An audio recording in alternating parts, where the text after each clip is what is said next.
ఓం నమో వెంకటేశాయ. పుట్టలో దర్శనమిచ్చే వైకుంఠనాథుడు. ప్రపంచంలో ఎక్కడా లేని విధంగా వైకుంఠనాథుడు దక్షిణముఖంలో వేచేసి ఉన్న ఆలయం. పగలు మనుషులు, రాత్రివేళ నాగదేవతలు కొలిచే ఆలయం. ఇది హైదరాబాద్ విజయవాడ జాతీయ రహదారి నుండి 2 కిలోమీటర్ల దూరంలో తిరుమలగిరి అనే ప్రాంతంలో వేచేసి ఉంది. శ్రీవారు మొట్టమొదటిగా పాదం మోపిన ప్రదేశం. అక్కడే కోనేరు ఏర్పడటం అదే ఈ ఆలయ నిదర్శనం. ఈ ఆలయం తిరుమలగిరి శ్రీ వెంకటేశ్వర స్వామి ఆలయంగా పిలువబడుతుంది.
ఈ దేవాలయం యొక్క చరిత్ర, ఈ ప్రాంతం ప్రత్యేకత, ఈ దేవాలయం పట్ల భక్తులకు ఉన్న నమ్మకము, ఈ దేవాలయ క్షేత్రపాలకులు ఎవరు, ఇంకా ఏమి దేవాలయాలు ఇక్కడ నెలకొని ఉన్నాయి, ఇక్కడ జరిగే ఉత్సవాలు అన్నిటి గురించి ఇక్కడ అర్చకులైన విక్రమాదిత్య గారు వివరిస్తారు.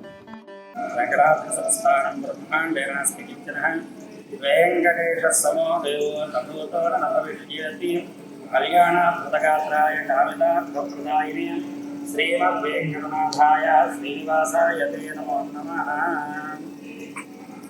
ఆంధ్రప్రదేశ్ ఎన్టీఆర్ జిల్లా తిరుమలగిరి గ్రామంలో వేచేసి ఉన్నటువంటి వలుమికోద్భవ నామాల వెంకటేశ్వర స్వామి వారి చరిత్ర ఈరోజు మీకు చెప్పుకోతున్నాను.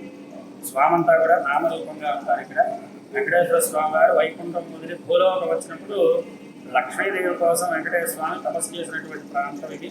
ఇక్కడ స్వామివారు వచ్చేసి పుట్టలో కూర్చుంటే ఆవులు వచ్చి పుట్టలో పాలు కురిపిస్తుంటే ఇంతలో ఒక యాదవుడు వచ్చి గొడ్డలతో కొట్టినప్పుడు స్వామివారు ఆ యాదవుడికి శాపం పెట్టి ఈ కొండ మీదకి తిరుపతి వెళ్ళిపోతాడు వెంకటేశ్వర.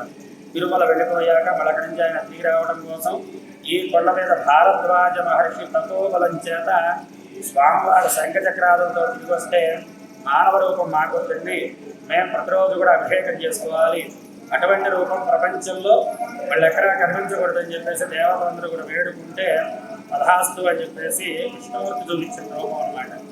ఆయన నివసించినటువంటి మట్టి పుట్టనే రాతి పుట్టగా మలుచుకుని ఆ పుట్టకుండేటటువంటి కోవల్ని నామాలుగా చేసుకొని మనకేంటంటే అన్ని దోషాల్లోకెల్లా భయంకరమైంది కలిదోషం అన్నమాట.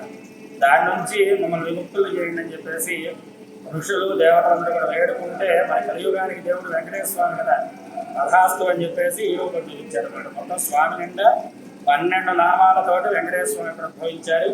ద్వాదశోత్తకుంటుందని మనకేంటంటే ఉదయం 6 to సాయంత్రం 6 దాకా మనం పూజలు చేసుకుంటే రాత్రిపూట మాత్రం ఇప్పటికీ దేవతలు వచ్చి ఇక్కడ అభిషేకం చేసుకొని వెళ్ళిపోతూ ఉంటారు. ఎలా తెలుస్తుంది? పొద్దున్నే 6 తలుపులు తెరవగానే వెంకటేశ్వర స్వామి చుట్టూరా తడి ఉంటుందన్నమాట. అదే ఇక్కడ ప్రాముఖ్యత. ఇక దీంతో పాటుగా స్వామివారికి ఏంటంటే చుట్టుపక్కల రైతు వారి ఏంటంటే పంట పండిన ఆవు ఈన మొట్టమొదటి అంటే పంట వేసేటప్పుడు ఆవు ఈనేటప్పుడు స్వామికి మొక్కుకొని అది పంట వేస్తారన్నమాట. పంట చేతికి రాగానే కొంత భాగం తీసుకొచ్చి స్వామికి ఇవ్వడం ఆనవాయితీ. తేలేకపోయినా తేవడం మర్చిపోయినా ఇంట్లో ఆవు కూడా పాలదన్నమాట. అంత విశేషం కలిగినటువంటి క్షేత్రం ఇది. ఇక స్వామివారి క్షేత్రపాలకుడు శివుడు కొండ మీద ఉంటారన్నమాట. ఎలవేళ క్షేత్రాన్ని చూస్తూ ఉంటారు. మనకేంటంటే సంతానం లేకపోయినా మనకి కుజదోషం ఉన్నా రాహుకేతు దోషాలున్నా కూడా వెంకటేశ్వర స్వామి దర్శన మాత్రం చేతనే అనుకున్నటువంటి పనులన్నీ నెరవేరి గ్రహదోషాలు ఏమన్నా కూడా పోతాయి. స్వామి చాలా అద్భుతమైనటువంటి క్షేత్రం ఇది. మనకేంటంటే కృష్ణాష్టమి, విజయదశమి, మనకి చైత్ర పౌర్ణమికి స్వామివారి బ్రహ్మోత్సవాలు 5 రోజులు. పాల్గొన మాసం విరివిగా భక్తులు స్వామివారి దర్శనార్థమే విరివిగా వస్తూ ఉంటారు. మనకేంటంటే స్వామివారి దేవాలయం పక్కనే వరాహ స్వామివారు ఉంటారు.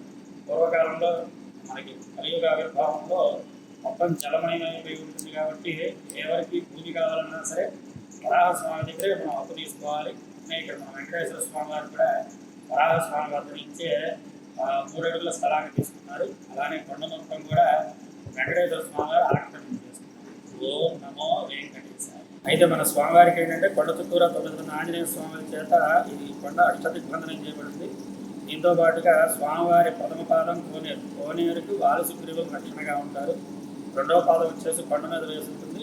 దాని మీద పసుపు తల్లి భక్తులు అక్కడ నమస్కారం చేసుకొని పైకి వస్తారు. మనకేంటంటే 2వ పాదానికి వచ్చేసి 9వ ఆంజనేయ స్వామి రక్షణగా ఉంటారు. ఇక ఇక్కడ భారద్వాజ గోత్రికులైనటువంటి వైఖానస అర్చకుల చేతనే స్వామివారి అర్చనాది విధులు నిర్వహించబడతాయండి. ఓం నమో వెంకటేశాయ. మీరు కూడా వీలు కుదిరినప్పుడు ఈ దేవాలయాన్ని సందర్శించి స్వామివారిని దర్శించుకోండి. జై శ్రీమన్నారాయణ.